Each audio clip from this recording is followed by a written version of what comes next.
తిరుపతి నగరపాలక సంస్థ కార్యాలయంలో రాజ్యాంగ నిర్మాత డాక్టర్ బిఆర్ అంబేద్కర్ వర్ధంతిని ఇవాళ ఘనంగా నిర్వహించారు.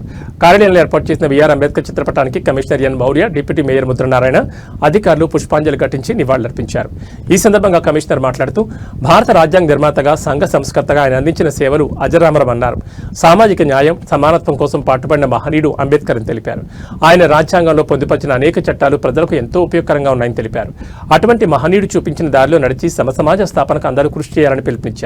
ఈ కార్యక్రమంలో deputy commissioner Amarayya, health officer doctor Yuvanvesh, municipal engineer Tulasi Kumar, DCP Khan, revenue అధికారులు సేతు మాధవ్, రవి, మేనేజర్ హసీన్, డిఈలు, ఏసీపీలు, సిబ్బంది పాల్గొన్నారు.